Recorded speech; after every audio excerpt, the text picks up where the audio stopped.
Please kneel.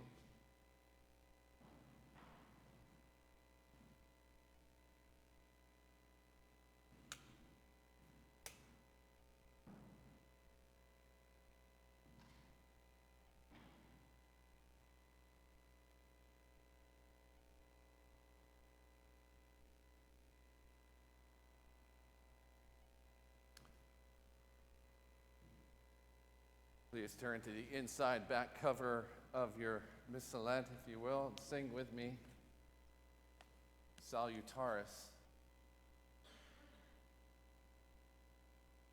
O salutaris hostia, que celi pandis ostium, bella premur hostilia, Daro per auxilium, unitrinoque Domino, et sempiterna gloria, qui vitam sine termino, nobis donet in patria. Amen.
You may be seated.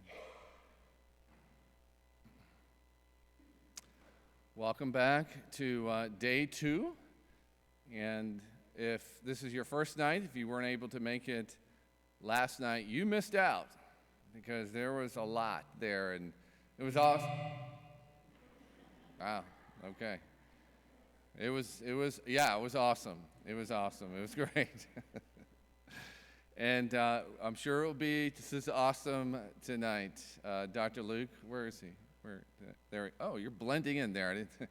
I'm sure, not to put a lot of pressure on you, but no doubt. We have open minds, open hearts.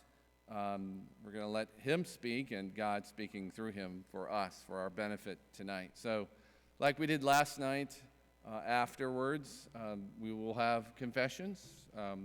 Monsignor will be in the cry room. Father Paul White and myself will be in the chapel, and we'll hear it tonight, but also tomorrow after the mission as well. And that's really what we offer in regards to confessions, extended confessions during Lent. And on Wednesdays too, and I think you've probably heard this announcement, every Wednesday during Lent at noon to 1, we have confessions in our chapel. So for whatever reason you can't make it in the evenings or extended after this, please come back and enjoy that sacrament on Wednesdays at noon. So let's welcome Dr. Luke Arredondo.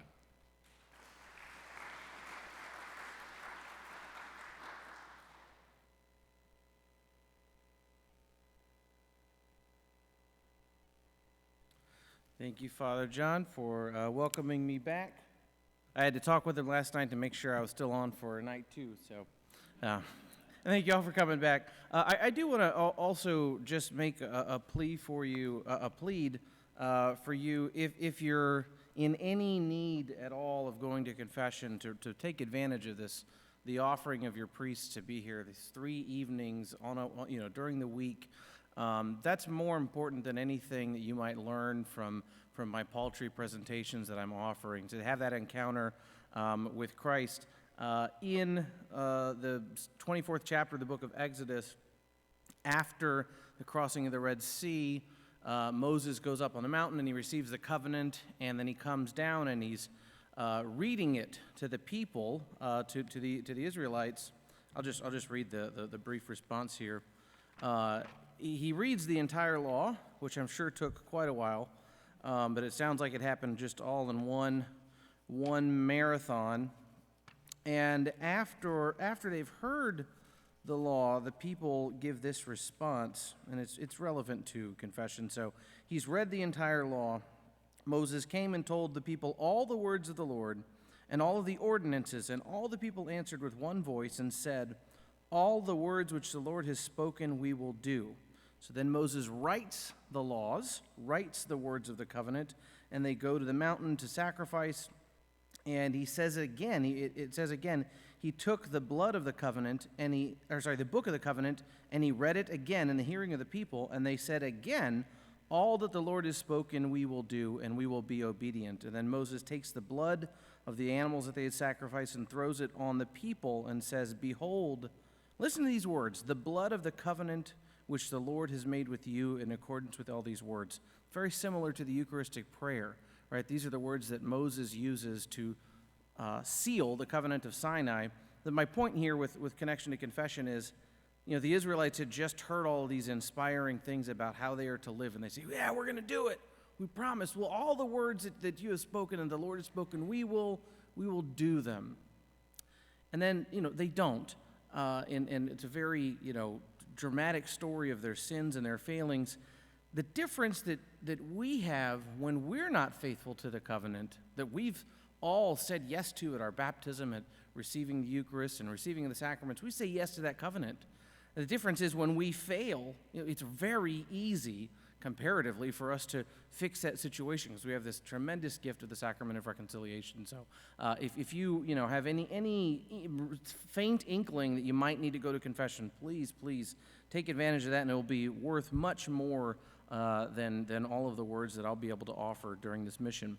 I wanted to also just make a recommendation before I get too far into the weeds and forget. This is a really great resource that it's a newer printing. It's the Ignatius Catholic Study Bible. They've had a New Testament available for a long time. I think it came out in like 2012 or something. But this is the Old Testament text, the New Testament text, and just tons and tons of notes and resources.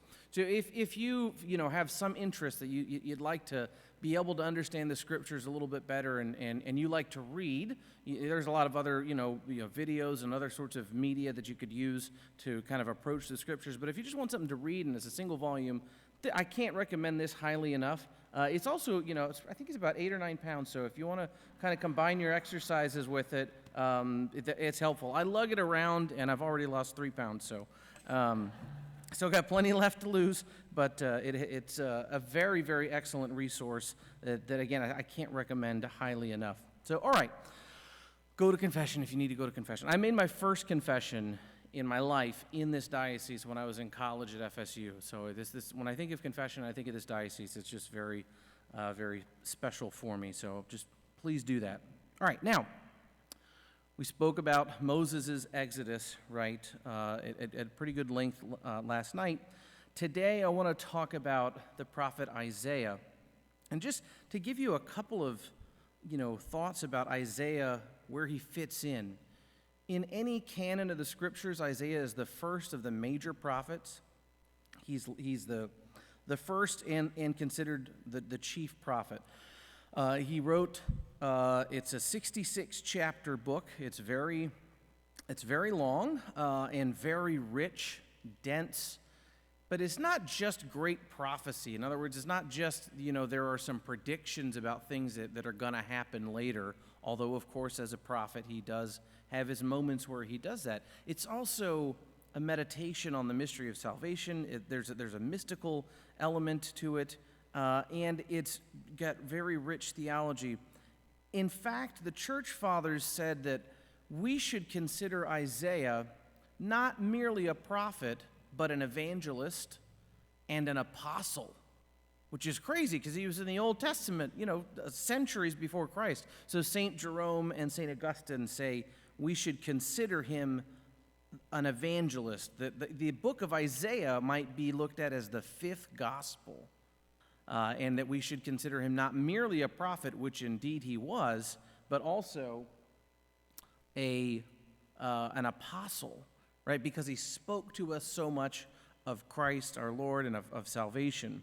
So the book is very dense. As I said, there's a lot packed into it. We can't even come close to discussing the entire book, but I just want to focus on this thread of the salvation history and the shape of the Exodus in Isaiah's theology. So in the very opening chapter of the book of Isaiah, God is mourning over the state of his people. And it's not so much that they have sinned.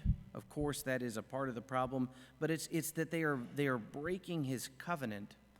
They're violating the covenant that they were sworn into. I just read that text from Exodus. All the words that the Lord has spoken, we will do. We will be obedient. They hadn't been obedient.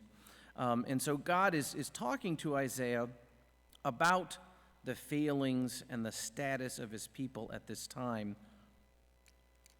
And he uses this very painful image, I don't know how else to describe it, of how how the Israelites, they don't seem to know him.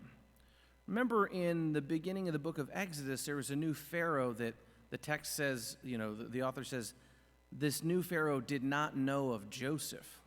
Right, and that was kind of like the source of the frustration and the worry and the punishment that the Pharaoh was exerting on the Israelites.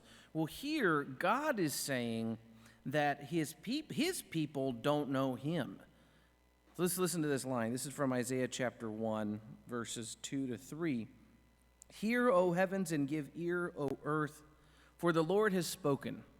Sons have I reared and brought up, but they have rebelled against me.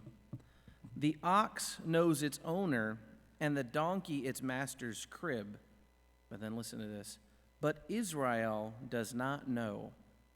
My own people does not understand. The animals, the kinds of animals that may have been worshipped by the Egyptians, they know their owner.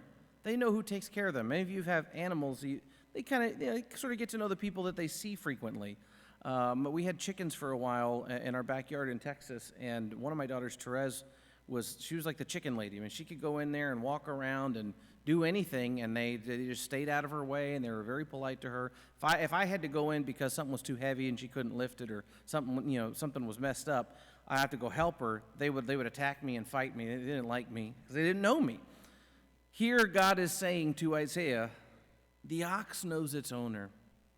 The donkey knows its master's crib. But Israel, my people, my sons whom I have reared, who I have brought up, they do not know me. That's really, really rough. This is God's expressions to Isaiah, that my people don't know me. They do not understand. This is the situation that Israel is in centuries after they had been liberated through that powerful series of plagues, that divine combat, that crossing of the Red Sea through the dry land, the miracle of the manna and the quail, the water from the rock, the glory, all that stuff. And here they wind up, they're not knowledgeable of their father in the same way that a donkey knows who takes care of it. But that's bleak. So that's how it kicks off. There is hope, though. Isaiah is a book of hope, but it's hope that is recognizing that there's going to be some suffering first, and then salvation. So Isaiah is told that there is a faithful remnant. There is always in Isaiah this idea that there's a small group of people who are obedient, who are holding to the covenant, and so everything hasn't collapsed, but they're the minority. But too many of God's people are living as though they're responsible for their lives, their safety, and they're in charge. And then he says, some of you, you go to the temple, you say your prayers, but you're not living a life of justice. He says, your hands are full of blood. Wash yourselves and make yourselves clean and remove the evil of your doings. Cease to do evil. Learn to do good. Seek justice. Correct oppression. Defend the fatherless. Plead for the widow. These are the kinds of things that the people who are truly faithful to my covenant will do. It's not just about showing up to the temple and offering the sacrifice on the right feast days. Right? And I don't think Isaiah's words here only apply to Old Testament liturgy, right? It's not, being Catholic is not just about showing up to Mass on Sundays and holy days of obligation. If we're not living with justice and correcting oppression, defending the fatherless, pleading for the widow, if we don't have charity in our hearts, right, it doesn't matter that we're going to Mass and maybe checking a few boxes. That's why we have confession, to kind of get back into grace, into a communion with God.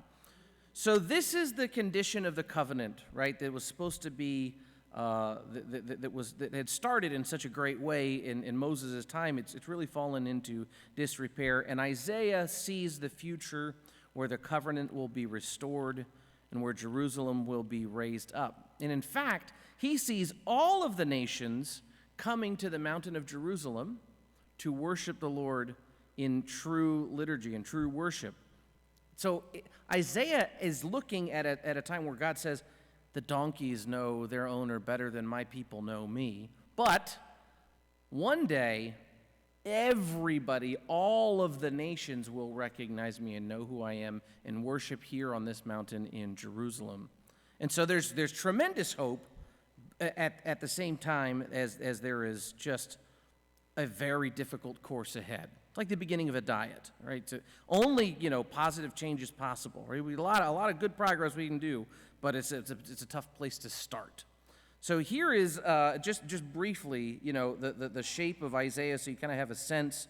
The book is 66 chapters, and he is focusing on this restoration of the covenant that's going to take the shape of a new Exodus.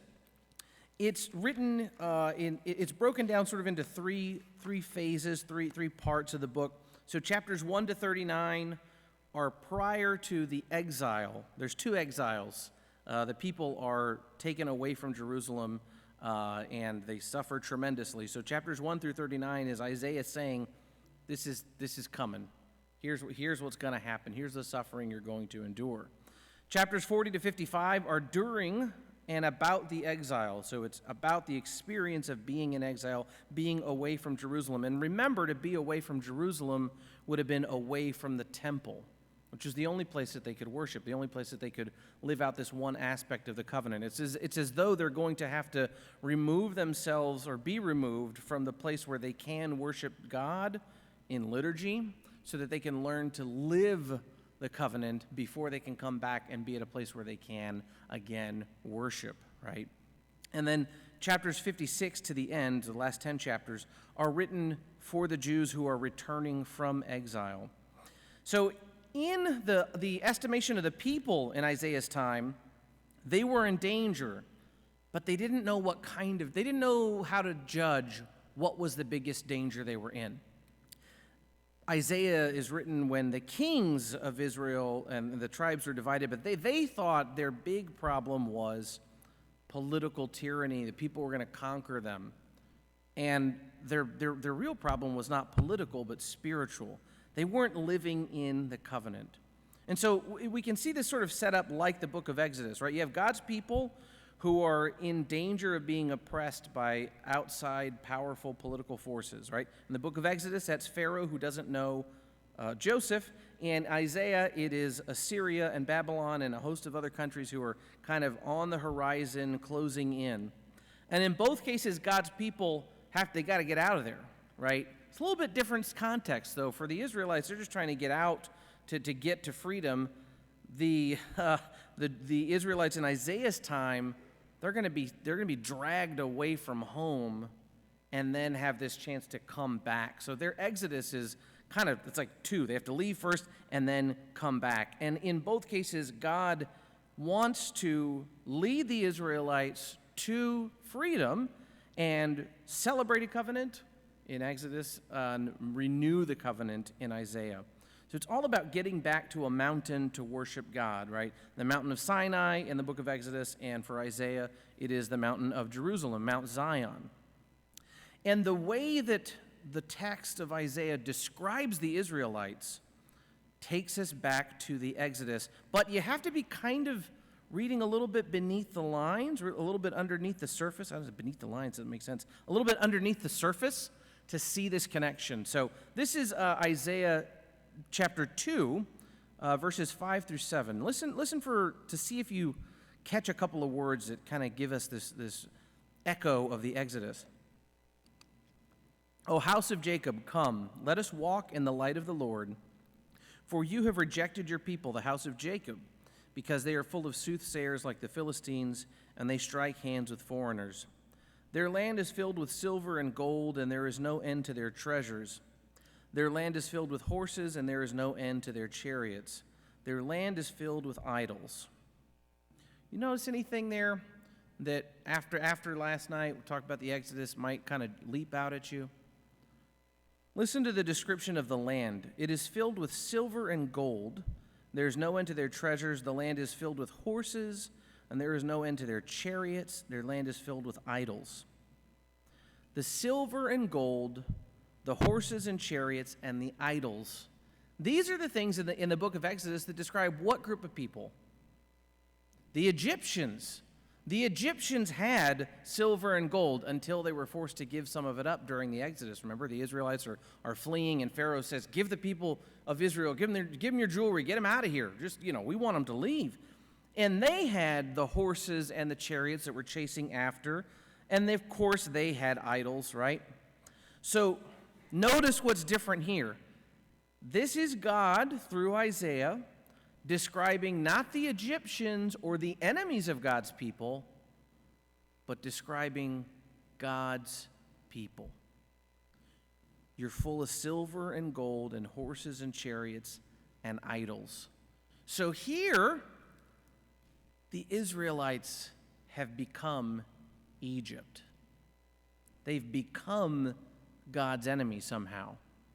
They're the ones relying on their idols, horses and chariots, their own power, their own wisdom. Later in Isaiah, that's Isaiah chapter 2. Later on in Isaiah, this is chapter 30. Actually, one of the things that happens is they go to the Israelites, their king, seek the Egyptians as an aid. Like, we're gonna make a pact with them. They'll save us from all the suffering that's coming. And so God says they add sin to sin, who set out to go down to Egypt without asking for my counsel. Listen to this line: to take refuge in the protection of Pharaoh and to seek shelter in the shadow of Egypt. Woe to these rebellious children, for Egypt's help is worthless and empty. Right? So they're not only like living like the Egyptians and probably walking like them, they have silver, gold, horses, chariots, idols, and they seek political alliance with the Egyptians. That was pretty good, right? They walk like, that's good. I didn't have that written in my notes, but that was an inspiration. So they not only have all the stuff, they even want to go seek protection and asylum with the Egyptians.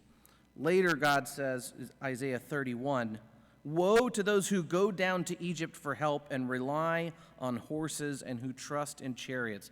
And I emphasize this horses and chariots and gold and idols for you because in other parts of the Old Testament, you see discussion about horses and armies and power. And it's a peculiar thing that you might not notice or you might not know when there's a description of people relying on their horses. It's God's way of sort of telling them, like, man, I mean, you can imagine God saying, sort of, who do you think made the horses? What do you need? What do you think they're going to do for you that I can't do? You got chariots and gold?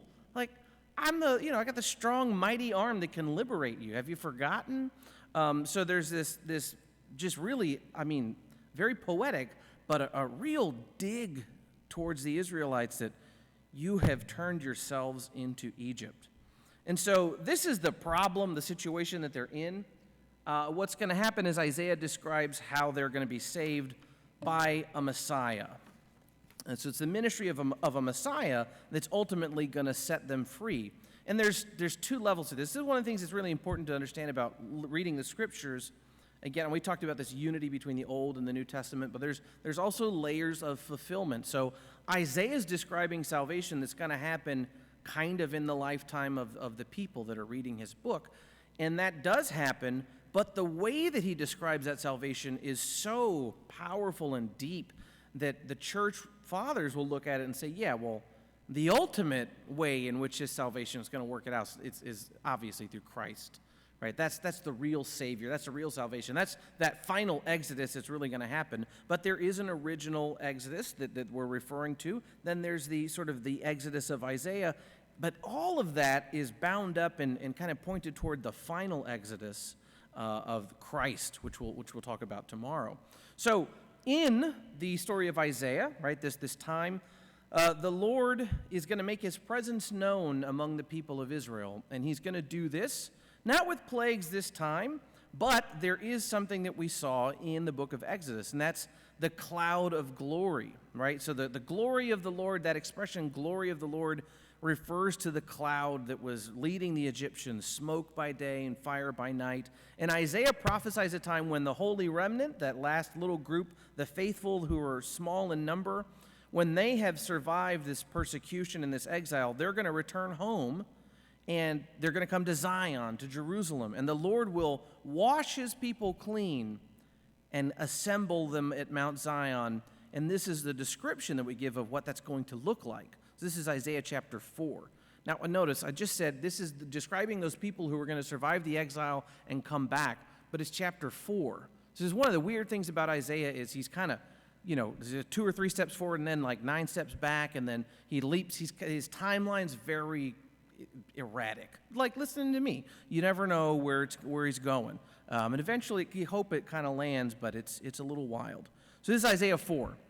The Lord will create over the whole site of Mount Zion, which is Jerusalem, and over her assemblies a cloud by day and smoke and the shining of a flaming fire by night. For over all the glory there will be a canopy and a pavilion. So this is meant to very obviously connect with the cloud of glory that appeared in the Exodus of Moses and the canopy or the tent that was set up as sort of a portable, temple for the Israelites. So this is the description Isaiah gives.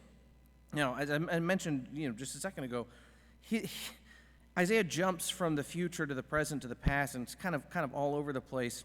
But one of the things that I kind of want to drive home for you is that the salvation is happening.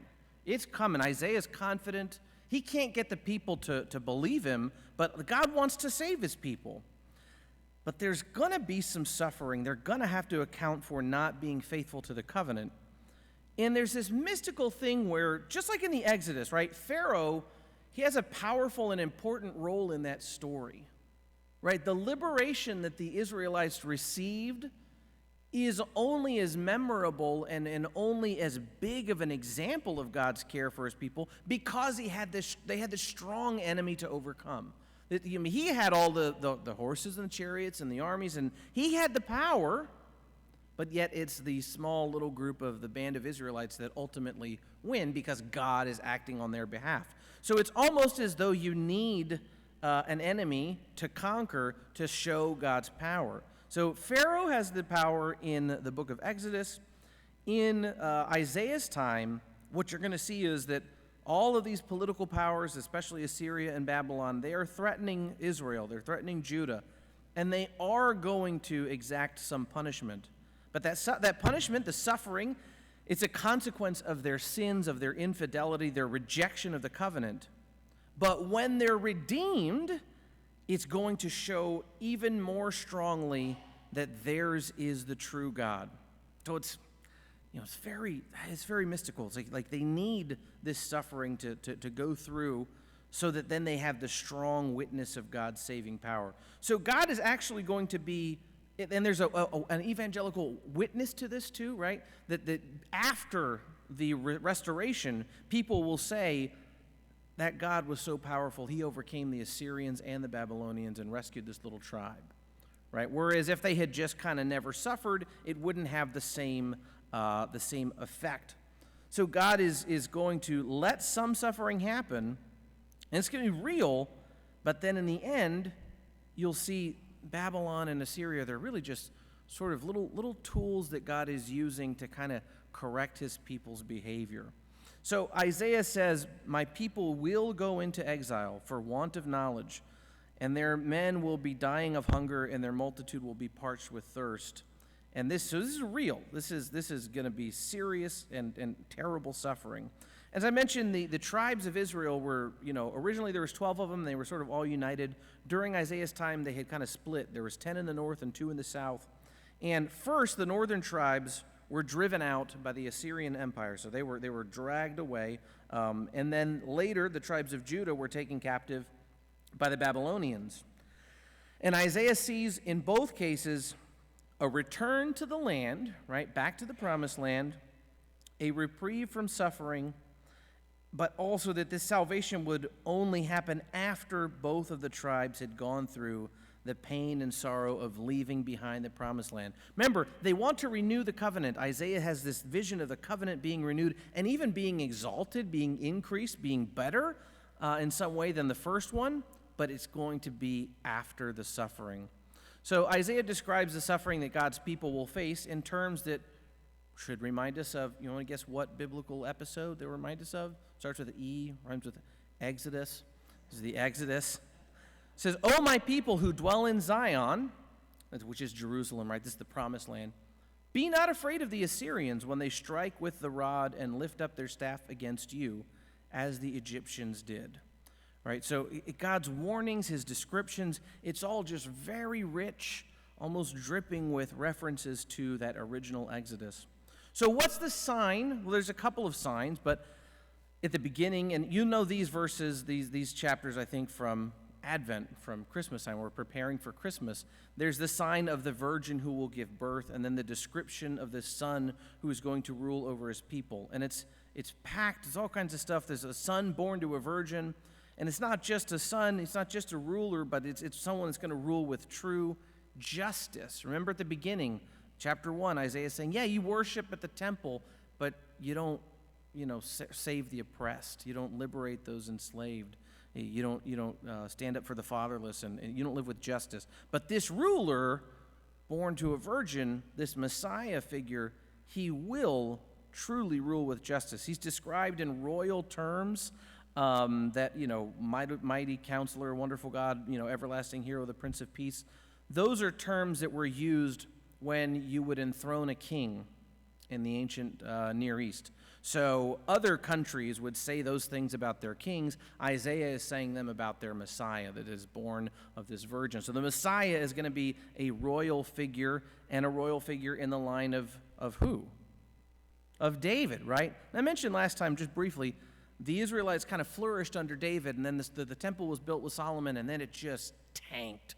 It went downhill fast. Solomon committed many, many sins. One of the things that the Old Testament describes is that Solomon gathered an army of like 1,000 horses or 600 horses or whatever.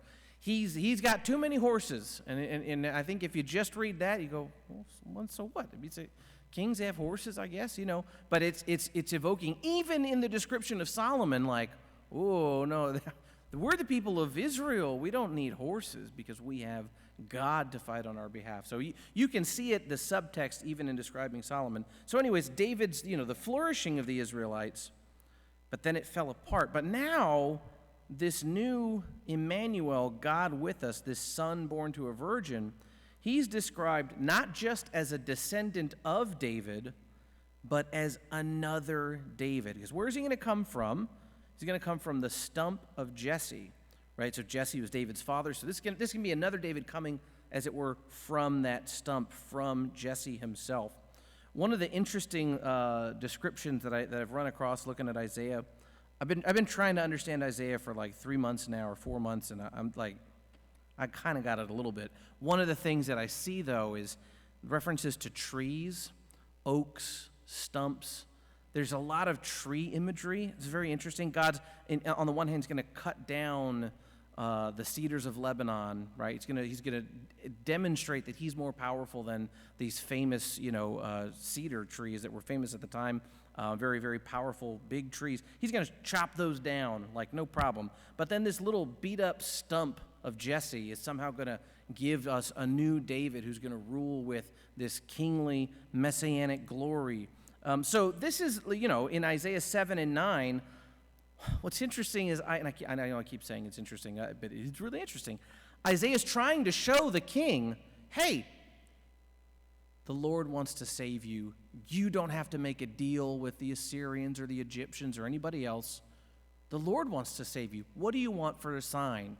And Ahaz, in just absolutely false humility, says, I don't want to tempt the Lord with a sign, I'm like, I don't want to even answer that question. And so Isaiah said, fine, here's your sign. It's going to be a woman, a virgin, giving birth to a son, and there's this whole description.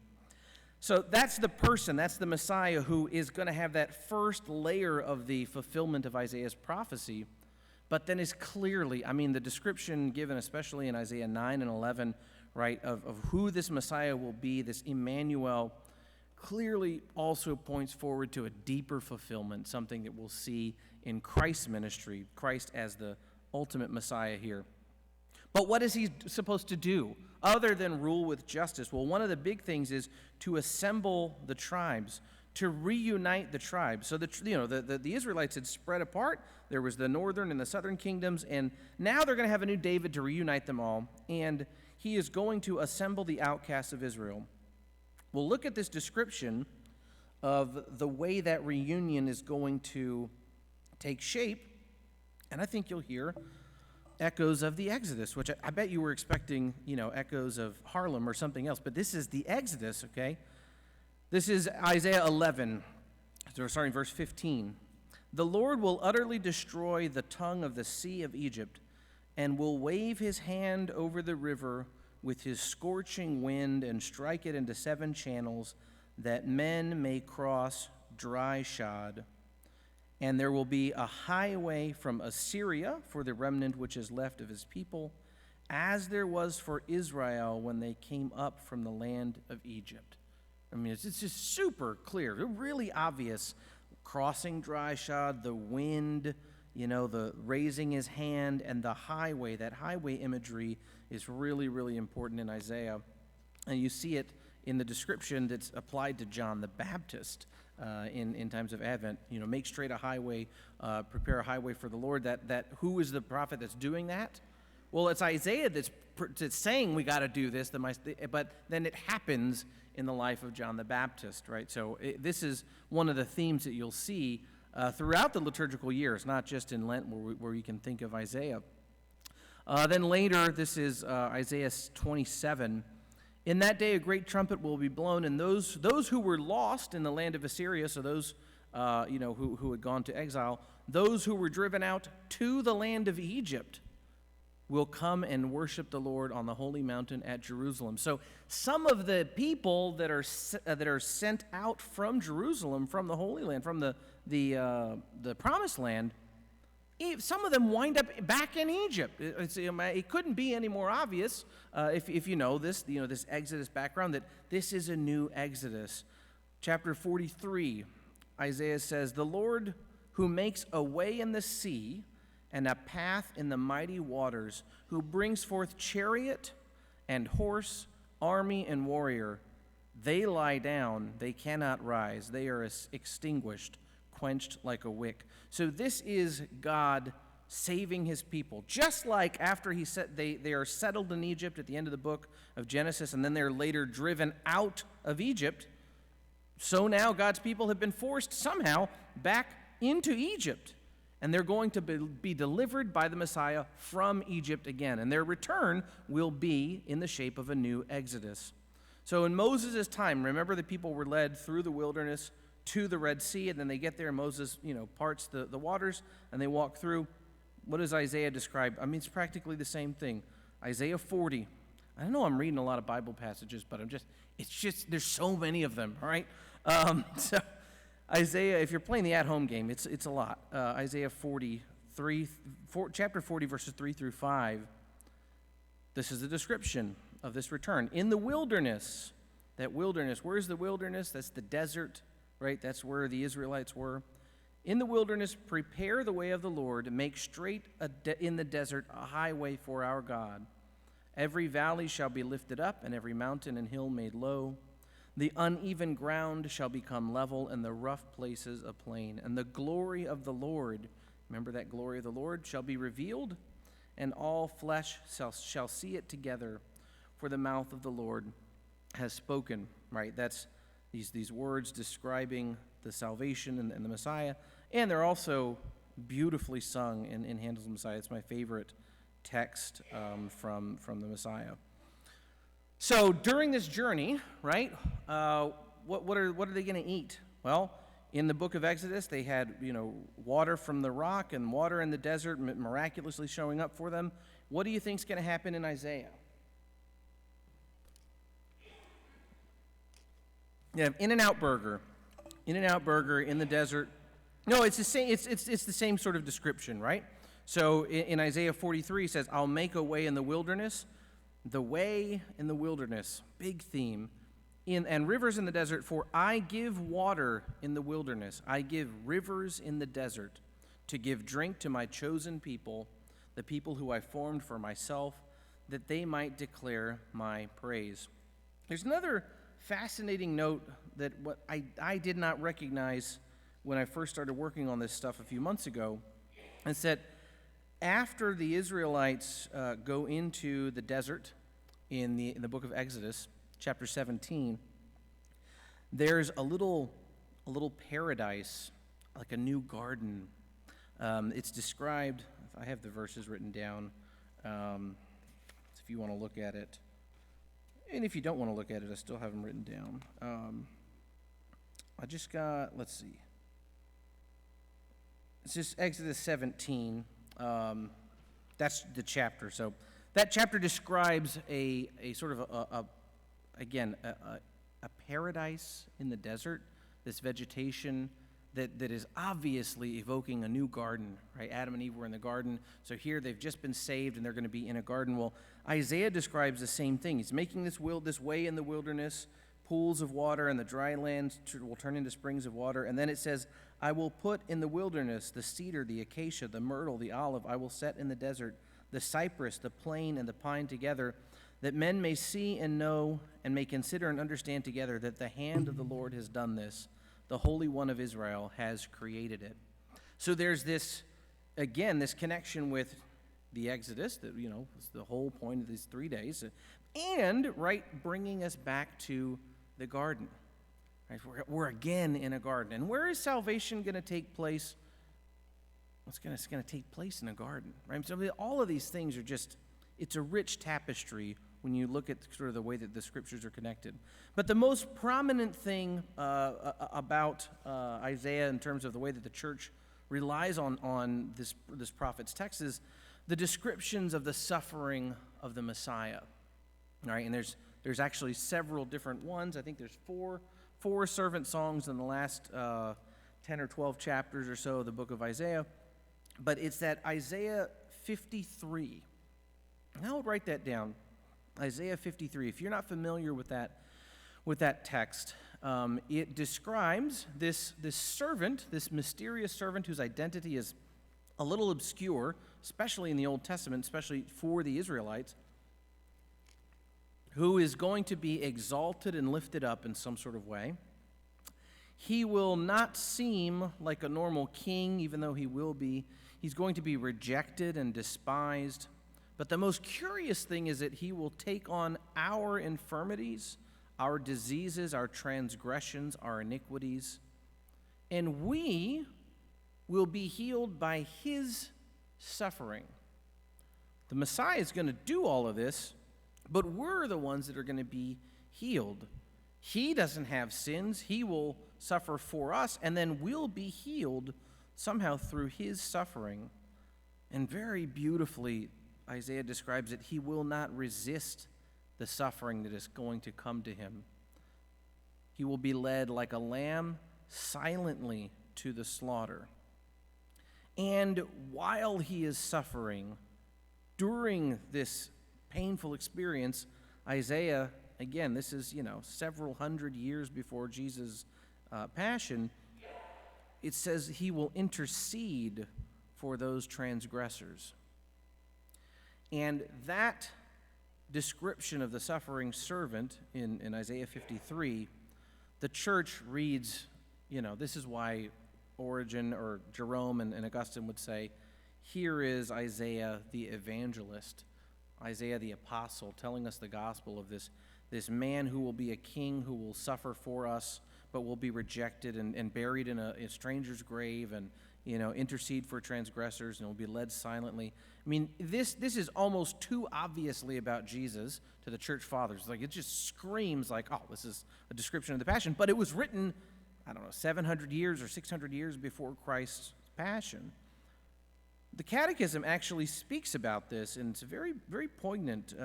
Paragraph 601, the Catechism says, in particular, Jesus' redemptive death fulfills Isaiah's prophecy of the suffering servant. Indeed, Jesus himself explained the meaning of his life and death in light of God's suffering servant. And after his resurrection, he gave this interpretation of the scriptures to the disciples at Emmaus and then to the apostles. So, as I said, I keep hitting that.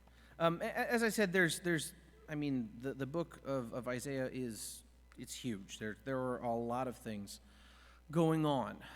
But I think if we can kind of just zoom out a little bit and try and kind of see how is this pieced together, looking to Moses on the one hand, then into Isaiah, and realizing that in Isaiah we're still kind of in the middle of the story, right? So the story of Moses, the Exodus there, it gives us kind of the template. And then Isaiah is going to offer us a prophecy of something that's going to happen to the Israelites and that will somehow be fulfilled in an even deeper way by Christ, right? So that's kind of what the third part. We'll look at that tomorrow. But let's just kind of think about in terms of themes, okay? So I won't be spouting off a bunch of Bible verses. I'll sound more Catholic now because we'll just be talking about theological themes. So first, there's the idea of God's redemption for his people, right? So in the Exodus of Moses, you have God's people in danger, right? And God intercedes among them through Moses to liberate the Israelites, to free them.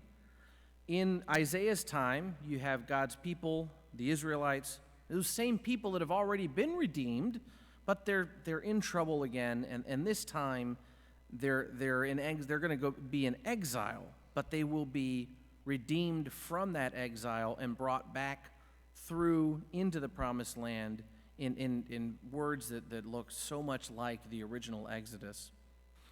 The idea of the wilderness obviously is important in the Exodus, right? They're in the middle of the desert. But in Isaiah, time and time again, he keeps saying that they will be in the wilderness. Now, he's going to do all of these things for them in the wilderness. He's going to feed them and, give them water and make a way for them, but it's in the wilderness. And just, not to get ahead of ourselves too much, but where does Christ go after his baptism? To the wilderness, right? He goes into the wilderness at the beginning of his public ministry, and we just read that on Sunday, right? We read that reading on Sunday, the first Sunday of Lent. It's one of the versions of it every year. There's different versions in the Gospels, but we always read one of those accounts on the first Sunday of Lent because we're supposed to be going into the wilderness, just like Moses did, just like Isaiah would see his people doing in the future through the Messiah, and just like Jesus did at the beginning of his public ministry. We are called to that same wilderness.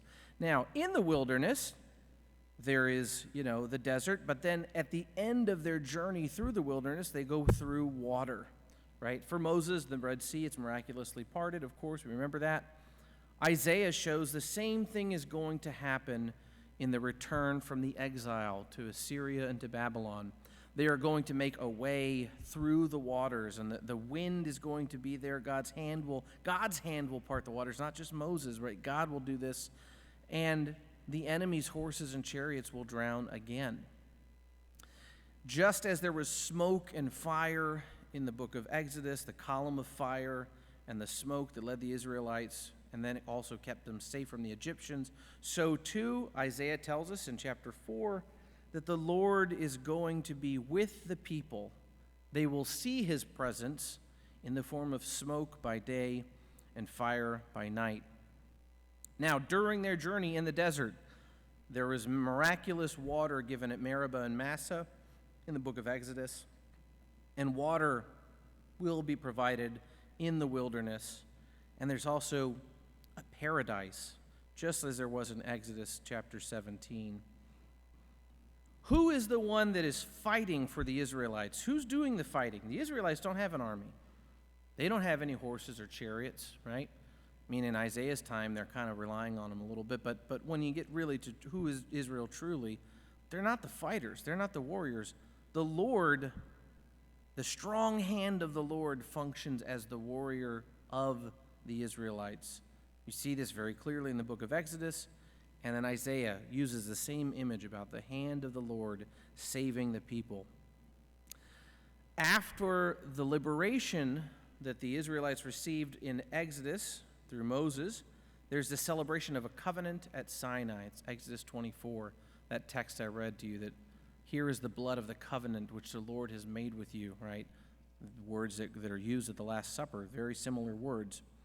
Well, Isaiah sees the whole story of salvation about renewing the covenant again on a mountain. Just one of the big clues if you're reading especially the Old Testament, New Testament too, but this happens a ton in the Old Testament. If people are on a mountain, something big's happening.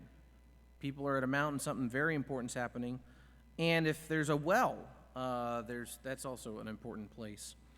So this is the covenant renewal at the mountain, but not Sinai, Zion, which is Jerusalem, right? So Sinai is sort of the beginning of the journey to the Promised Land. Jerusalem is the Promised Land for the original Exodus and the destination for Isaiah's Exodus, at least initially.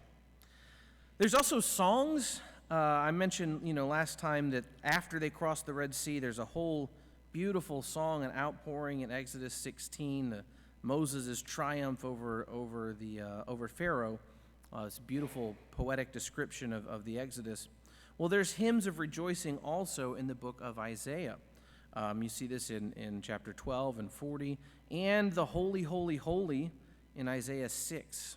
So there's worship in song that's giving thanks to God. So these are, again, a little bit of kind of what's going on in Isaiah. So just give you a sense of the richness of this book. And again, I go back to that idea of Jerome and St. Augustine, that this is a book that deserves to be seen more as a gospel than as a work of prophecy, that we should see him as an evangelist and not merely a prophet. And what that does is, and we'll hopefully tomorrow this will all fit together. It shows us this huge frame of reference for God's dealings with his people in the history of salvation, where he wants to set us free through an exodus, right, that involves liberation, involves water, the Spirit, food, a mountain, singing, rejoicing. All of those dimensions, right, are just part of the story. And so when you start seeing those kinds of things in the New Testament, it's supposed to sort of make bells go off, and you can think of it almost a little bit like this being in the desert and the water and the dry land and all that stuff. It's sort of evocative of the beginning of God's relationship with Israel. Now, it's not truly the very beginning, but just kind of go with me for just a second. If you've been married for a long time, I haven't been married that long, 15 years, it's something. It's starting to feel like something, in a good way, You can, after enough time, start reflecting back on kind of how it was at the beginning, right? And you might have been more poor. Maybe you were rich first. I don't know if that ever happens, but maybe you didn't have as much money.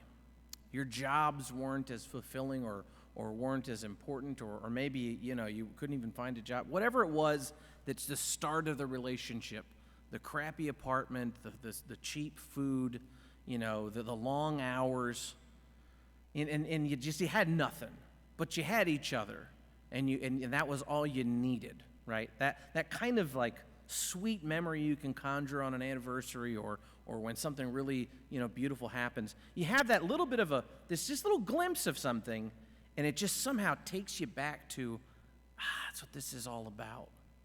This is kind of what this Exodus motif is supposed to do. When the Israelites see, when the Jews see in the New Testament, oh, here's a man in the desert making straight a way, he's coming into the Jordan. All of that stuff is supposed to kind of remind them of, we are the people of a God who loves us so much that he set us free from the suffering of Pharaoh. That suffering that we thought we could never get out of. He worked all those plagues on our behalf, and then Pharaoh let us go, and we started leaving, and then he chased us with his chariots and charioteers, and for sure we thought we were doomed. But then the cloud moved behind us, and the water parted, and we walked through, and then Pharaoh comes chasing us in the water. So like all of that stuff is supposed to be evoked when you see these little glimpses of making a way, the dry land, the water, the wind, the smoke, the fire, the mountain, the covenant, the meal, the priest. All of those things are supposed to speak to the Israelites' imagination and to us too. But sometimes we just need a little bit of help seeing it. So right now we're kind of in the middle. What I hope to do tomorrow is kind of wrap this up for you by showing that if you want to look at a way of understanding what it was that Jesus did in his public ministry, and you have this stuff kind of in the background, suddenly you can see Jesus' words, his actions, even where he is when he does certain things, comes out in bright colors or in 3D or something in a way that maybe it wouldn't before. So that's going to be all for me this evening. But remember, if you need to go to confession, way more important than listening to me. So I thank you for your attention, for coming back a second night. If you want to suffer another night and do some more penance, I'll be here tomorrow. And we'll try to kind of conclude this by looking to Jesus as the new Moses. Okay.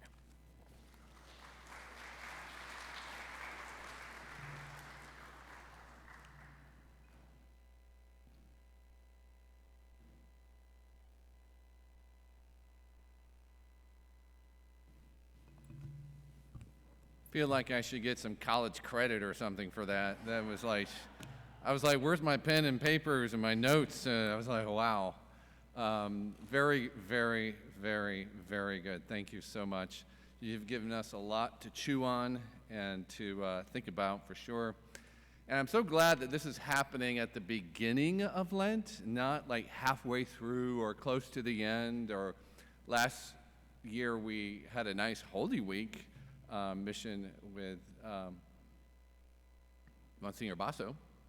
So it was great. So, but this is at the beginning, so it gives us kind of something to really chew on as we make our way through these 40-plus days of Lent. So again, yes, thank you for that wonderful plug for confessions. Now I'm going to have super long lines, so thank you. That's go to the cry room. Monsignor is definitely going to have to be hearing confessions tonight. Now, again, we have it tonight, we have it tomorrow, and certainly, actually, 2 times tomorrow at noon, noon to 1, and after the mission tomorrow.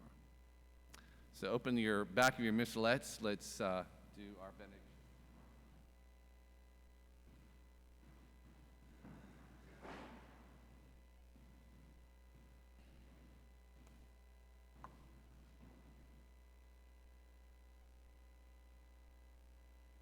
Atum ego sacramentum venere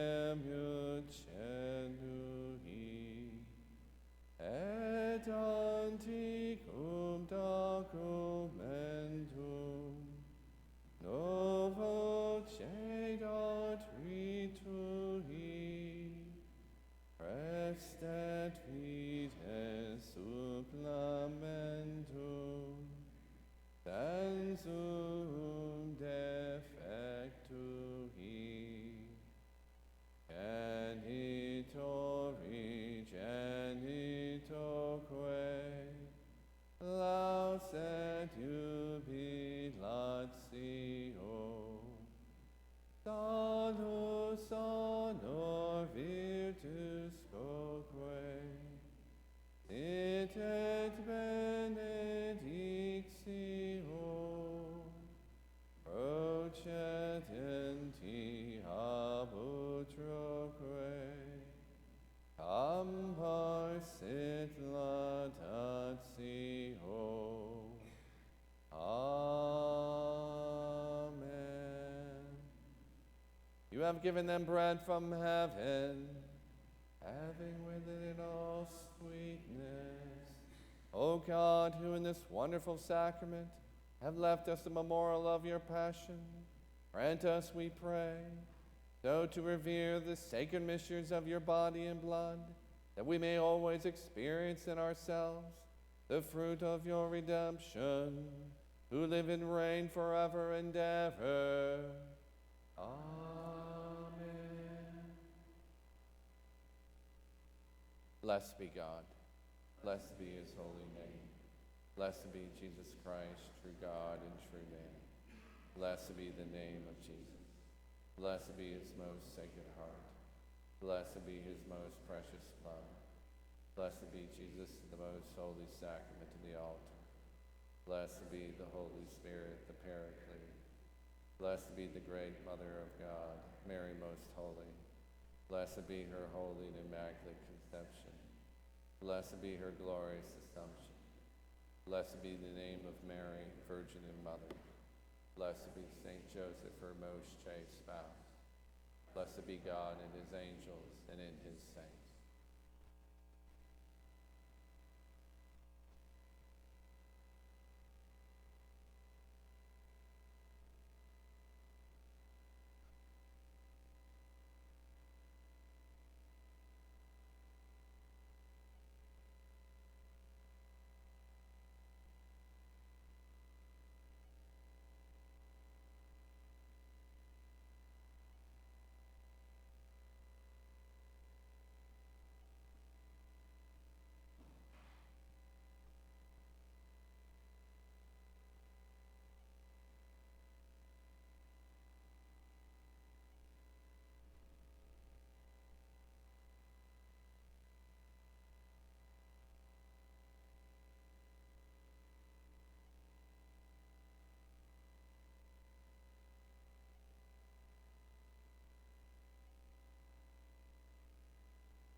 Please stand. Sing verse 1 of Holy God, we praise your name. Holy